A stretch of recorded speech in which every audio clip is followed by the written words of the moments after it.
बड़े होकर झूठ बोलता है तो हमको बुरा लगता है। क्या दिया हमने?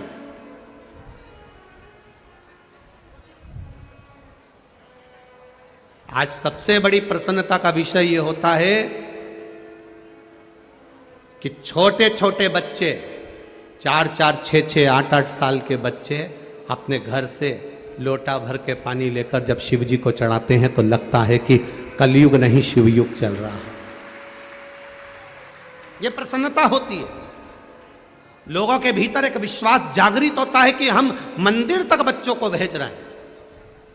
आप भी अपने घर के बच्चों को मंदिर तक भेजना चालू करिए। जिसके बच्चे मंदिर की सीढ़ी चढ़ते हैं उसके घर के बुजुर्ग कभी वृद्धाश्रम की सीढ़ी नहीं चढ़ते। चढ़ाओ अपने बच्चों को मंदिर की सीढ़ी। जाइए, एक लोटा पानी लेकर जाओ। स्कूल जाना है ना, पहले मंदिर जाओ। स्कूल जाना है ना, उससे पहले मंदिर होकर आओ। मम्मी मैं नहीं जाऊंगा, मैं थक गया। नहीं, पहले मंदिर जाओ, प्रणाम करो, नमन करो, बच्चों को समझाओ। जाना पड़ेगा।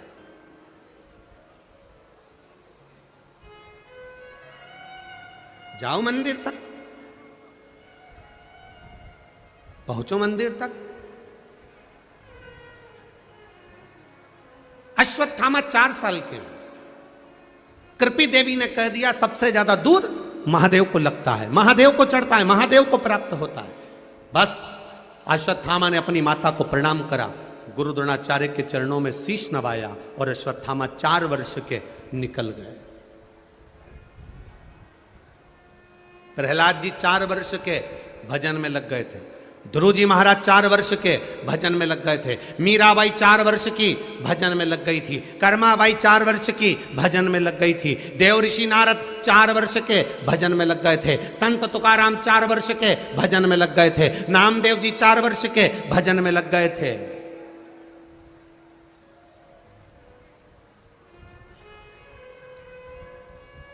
और हम 4 वर्ष के बच्चे से कहते हैं अभी क्या कथा सुनेगा, अभी क्या मंदिर जाएगा, अभी क्या भजन करेगा। निकल गई अवस्था धीरे धीरे। बचपन खेल में खोया, जवानी नींद भर सोया, बुढ़ापा देख कर रोया, सिराने मौत हंसती है। बाद में मौत भी हंसती है कि इसने पूरी जिंदगी गवा दी है। क्या दिया हमने?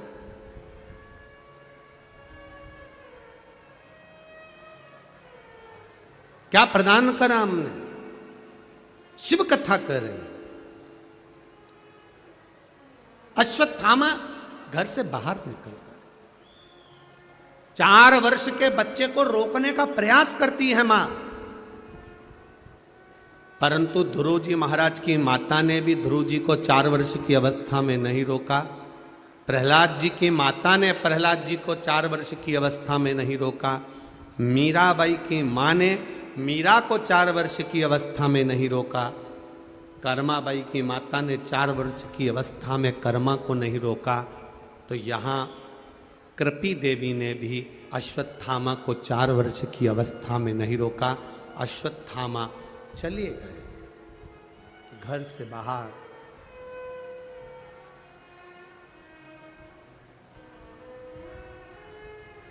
घर से बाहर चले गए। एक गुफा बनाई, उस गुफा के अंदर प्रवेश कर गए और गुफा में प्रवेश कर कर अश्वत्थामा 4 साल के एक छोटा सा शिलाखंड, छोटा सा शिलाखंड, एक पत्थर उठा ला, रख दिया।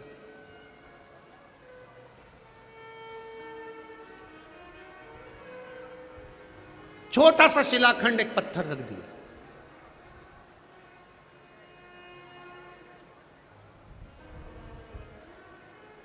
आज दीदी अर्चना चिटनीस जी ने एक बहुत सुंदर बात गाड़ी में चलते चलते दीदी ने कही कि गुरुजी, भगवान विष्णु के जन्म की कथा आती है, भगवान ब्रह्मा जी के जन्म की कथा आती है। देवाधिदेव महादेव के जन्म का कोई वृतांत नहीं आता। हमने दीदी से कहा, नहीं दीदी ऐसा नहीं है, वो आज जन्मा है। उसके जन्म का नहीं, उसके प्रागट्य का। जैसे राम जी के प्रागट्य का वर्णन आता है, भगवान कृष्ण के प्रागट्य का वर्णन आता है, भगवान विष्णु के प्रागट्य का वर्णन आता है, भगवान ब्रह्मा के प्रागट्य का वर्णन आता है, वैसे मेरे महादेव के प्रागट्य का भी वर्णन आता है।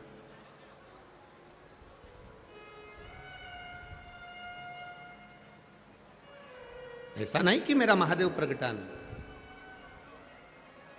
प्रगटा।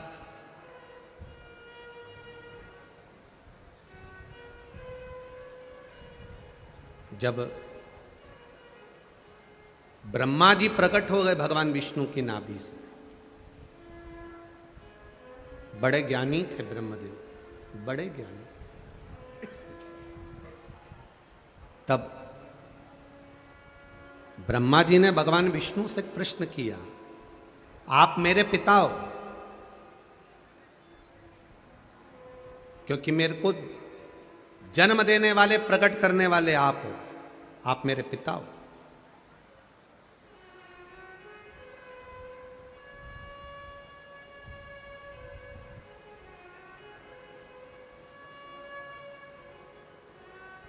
मेरे पिता का नाम मुझे मालूम है कि मेरे पिता भगवान विष्णु है, पर मेरे भगवान विष्णु के पिता कौन है? तब भगवान विष्णु के मुख से सहजता में निकल गया, शिव, औघड़ी, शंकर। अयन करने के कारण मेरा नाम नारायण पड़ा। और उस जल में एक बिंदु प्रकट हो गया था, एक पानी के बुलबुले में एक छोटा सा बिंदु दिख रहा था, छोटा सा बिंदु। आज भी ब्रह्म कुमारी आश्रम में, अगर कोई ब्रह्म कुमारी वाले यहाँ बैठे होंगे, जो ब्रह्म कुमारी आश्रम से जुड़े होंगे, उनको गए होंगे तो उनको बताया होगा, ब्रह्म कुमारी आश्रम में आज भी मात्र एक बिंदु दिखाया जाता है कि इस बिंदु से उत्पत्ति है, एक बिंदु से, और वो बिंदु कोई दूसरा नहीं, वो बिंदु मेरा देवाधिदेव महादेव है।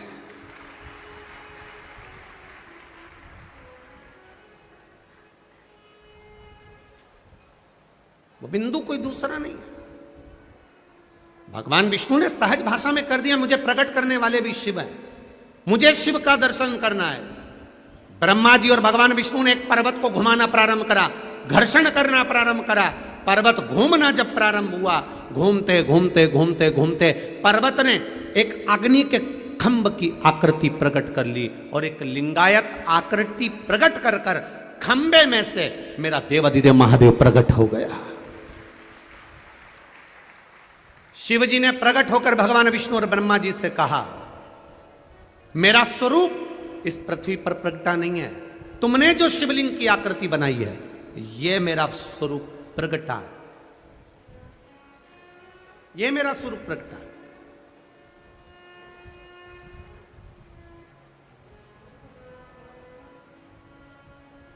महाशिवरात्रि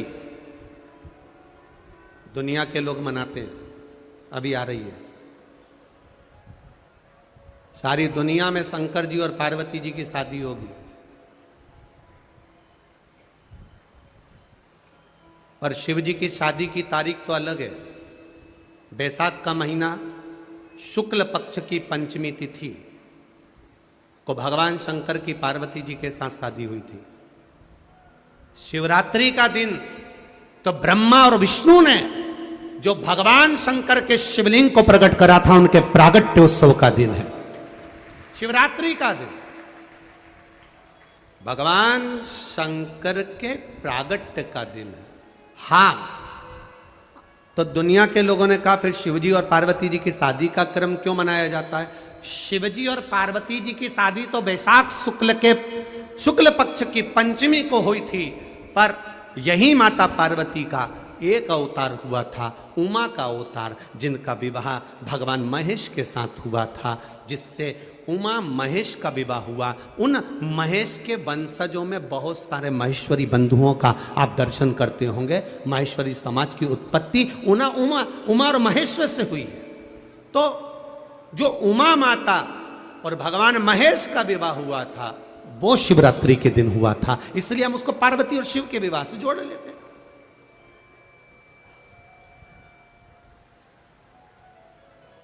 पर शिव विवाह की जो तारीख है वो बैसाख महीना, जम के बोलो कौन सा महीना है? बैसाख का शुक्ल पक्ष की, जम के बोलो जरा, पंचमी तिथि के दिन देवाधिदेव महादेव का विवाह हुआ था। शिवरात्रि के दिन विवाह बनाते हैं, मंगल विवाह का उत्सव भी करते हैं। क्यों? क्योंकि यही पार्वती का एक अवतार उमा के रूप में हुआ। पार्वती का तो 52वें नंबर का जन्म है, 52 नंबर पर पार्वती का जन्म हुआ है। इससे पहले पार्वती मैया 51 जन्म ले चुकी थी।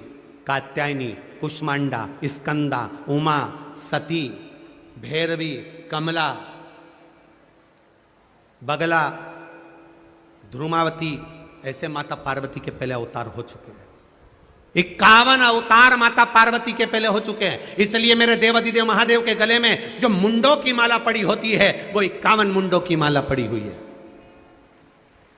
शिव जी के गले में 51 मुंडों की माला है। कभी मेरे महाकाल बाबा का दर्शन करना, महाकाल बाबा के दर्शन करोगे तो महाकाल बाबा के गले में आप कभी चांदी के मुंडों की माला देखना। चांदी के मुंडों की जो माला दिखेगी वो महादेव के बाबा के किसी पंडित से, किसी पुरोहित से, किसी पूजन करने वाले से, महादेव की आराधना करने वाले से पूछना ये मुंडे किसके हैं, तो बता देंगे ये पार्वती जी ने जो जन्म लिए हैं। बार बार माता पार्वती के जो प्राण छूटते हैं भगवान शंकर ने वो पार्वती के मुंडों को अपने गले में धारण कर कर रखा है, अपने गले में धारण कर कर रखा।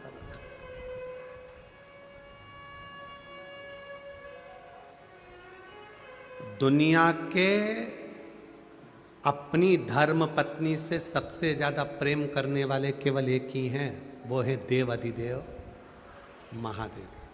इतना प्रेम करते कि पत्नी मर के भी चली गई तो उसका मुंडा अपने गले में पहन के घूमते। और आज का आदमी होता तो मरते से दूसरी का विचार कर लेता किसको लाना है। वो महादेव है, महादेव। क्या भगवान विष्णु की अष्टलक्ष्मी नहीं हुई? क्या भगवान नारायण की अष्टलक्ष्मी नहीं हुई? पर मेरे नारायण के गले में कभी तुमने अष्टलक्ष्मियों का स्मरण नहीं देखा होगा, केवल एक लक्ष्मी को देखा होगा।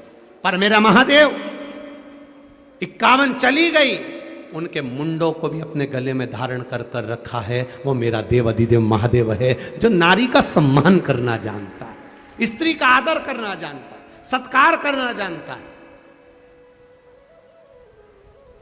किसी धर्म में दूसरे धर्म में नारी का जितना सम्मान नहीं होता उतना सनातन धर्म में होता है, उतना सनातन धर्म में होता है।